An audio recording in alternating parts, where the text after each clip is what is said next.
This comment is very interesting that we received. Basically, the topic is dealing with a self-absorbed wife. My name is Paul Friedman. I founded the Marriage Foundation, and I just love the phraseology of this. It's like, oh my goodness, I'm so perfect, but I have to deal with a self-absorbed spouse. Did I say wife before I meant spouse? I apologize. Dealing with a self-absorbed spouse. So, it's kind of ironic if you think about it, because doesn't that mean that you're kind of expressing some of those qualities of self-absorption? If you're thinking you have to deal with someone else's flaw, when you really should only be dealing with your own flaws. You know, our philosophy at the Marriage Foundation is so different than Western psychology. Western psychologists love to get into the foibles and the flaws of the spouse, instead of the person who's saying, hey, my spouse, this, that. Fine. Why is it impacting you? Don't you realize? This is really important. Don't you realize what free will actually means? It's not about choosing between chocolate and vanilla.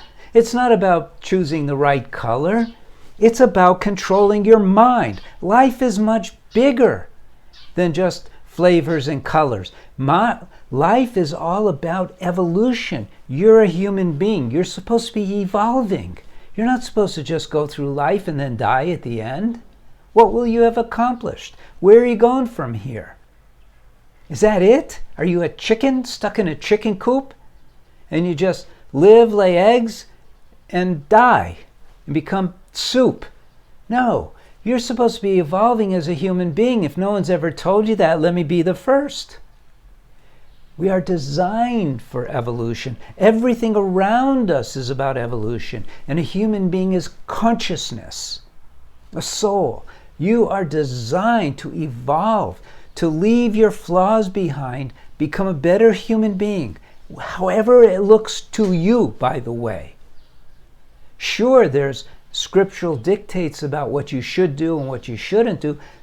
Those are good guardrails so that you don't fall off the ledge and do something stupid. But you're supposed to evolve. So, if your spouse is self-absorbed, let's turn that around. What does that mean for you?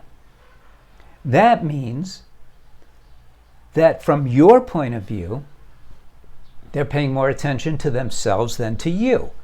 That's one way to look at it. How does that make you feel? Well, my spouse is self-absorbed. I need to know how to deal with it. So I'm going to tell you how to deal with it. You don't. That's your spouse's problem. And it's not your job to reveal to them any more than it is their job to reveal to you. You don't get to reveal their flaws to them. You get to be supportive of their efforts or non-efforts to deal with their flaws. Your job is to love your spouse, not be critical of them, not condemn them, not complain, but to love them.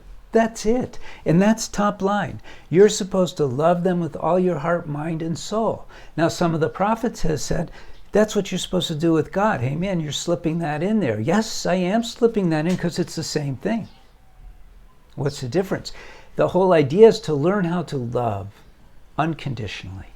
So your spouse is self-absorbed. Who in this world is not?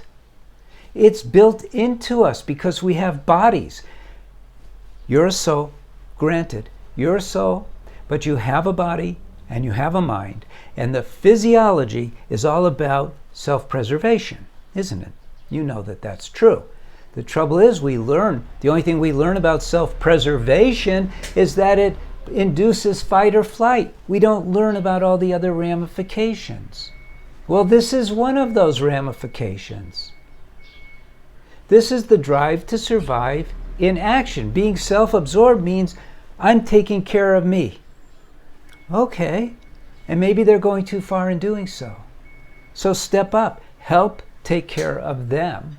You be less self-absorbed. You be more selfless. You be more considerate, more caring, more loving. That's what you should be working on. Not dealing with them. You don't have to deal with them.